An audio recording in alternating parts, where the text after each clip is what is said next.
This is TWiT. Tech Break is brought to you by ACI Learning. ACI Learning's newest tools strengthen your team on every level. Insights provides an overview of where your team needs the most help, while Cyber Skills fortifies skills for non-IT pros. Try it for yourself, then bring your team along. Fill out the form at go.acilearning.com/twit for a free 2-week trial. New features that are going to be introduced in iOS 17, iPadOS 17. And while most folks are not going to see these new features until sometime probably next month, maybe in October, I did want to go ahead and talk about them because, of course, we talked about the public beta being available. So there are a number of folks who have been trying out this software, testing it to make sure it is ready to rock when the next iPhone launches sometime in September or October. So one of the new features that we talked a little bit about last time is the ability to track your sort of mental well-being. There's a new category in iOS that will help you to track your mental well-being. And this, of course, is a category that has several new features in it. But some of the features that are in it are, or rather the data that's in it is data that has existed elsewhere. So sleep, for example, is as much of a physical health as it is a mental health tracking metric. And state of mind and time in daylight are two new features in mental well-being. Exercise minutes, of course, are features that have long existed, but are considered part, again, of your mental well-being. So you can see that for some reason at 8:44 a.m., my Apple Watch tracked 1 minute of exercise. That was probably when I was running very quickly up and down the stairs to prepare myself for today's show. But that is a feature that's long been there. But time in daylight is one of the new features that has come. And time in daylight is a feature that when Apple talked about it on stage at WWDC, they sort of put it forward as a feature that was kind of a package mostly meant for kids. They talk about vision health in particular. And with children, there are things that we can do for our kids that we might not be able to do for ourselves, depending on our age, to help decrease the risk of myopia, meaning that it helps to improve our farsighted vision.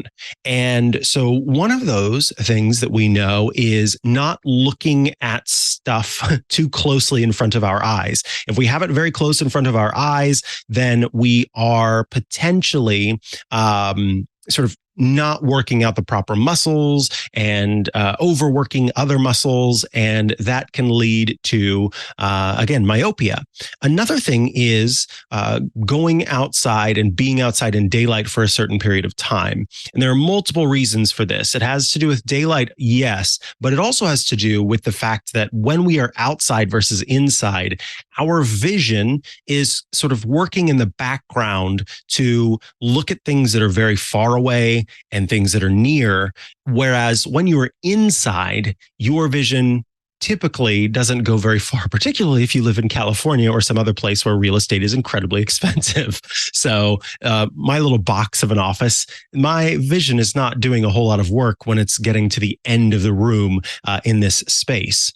So that, plus the fact that sunlight also is going to help your body with the production of vitamin D, all come together to make it a benefit to you and your mental health. So 20 minutes outdoors every day is what is recommended. If you can do more, that's better.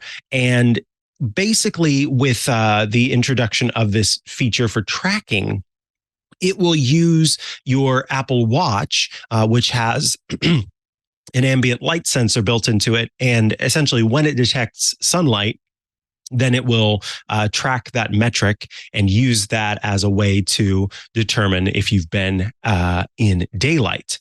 The other feature is state of mind. And we did talk about this. With state of mind, you have kind of two different metrics here, two different measurements here, rather.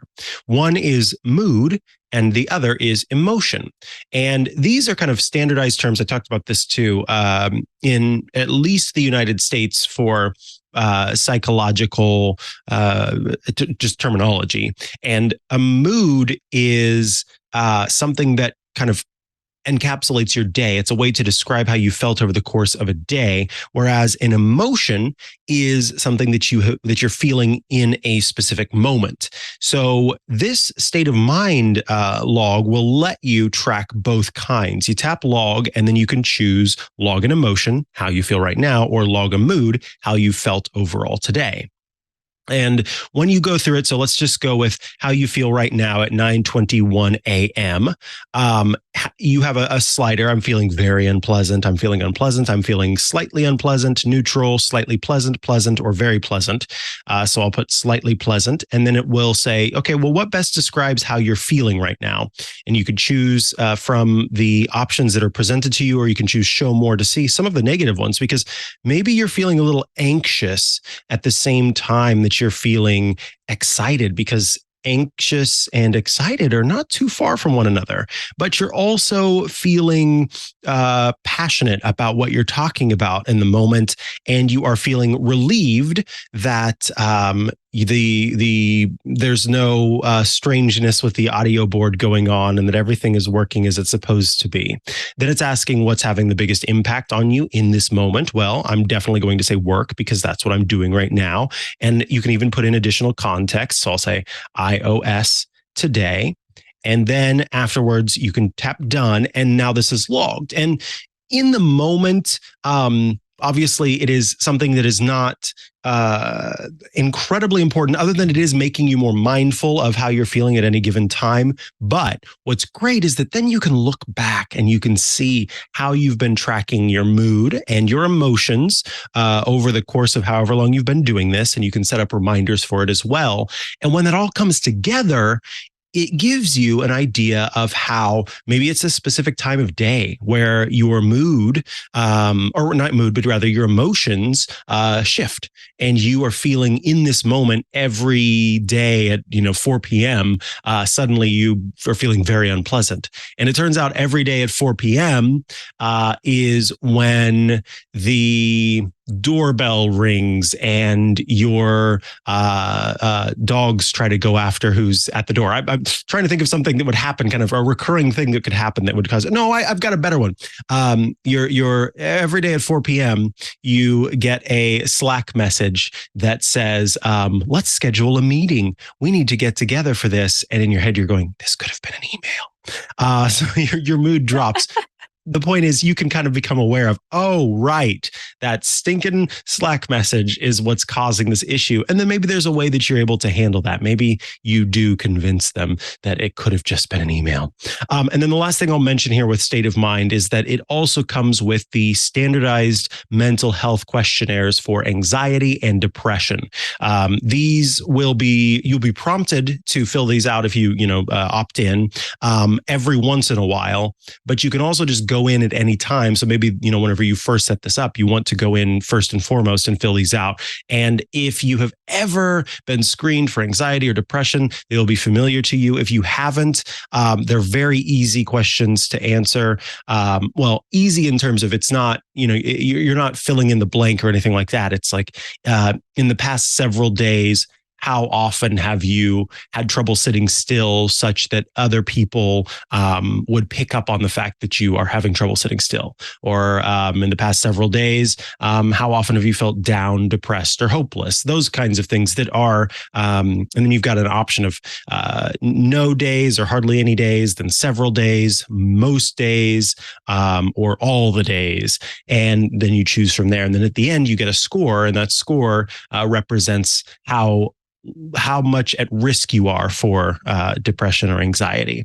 So these kind of come together to provide a better understanding of how you're doing. And I think this is great, not only in the short term, as this feature exists right now, but I think in the long term, as Apple continues to pay attention to health information and health tracking, and will, I'm sure at some point, start to pick out those trends for us. We've already seen Apple do health trend stuff.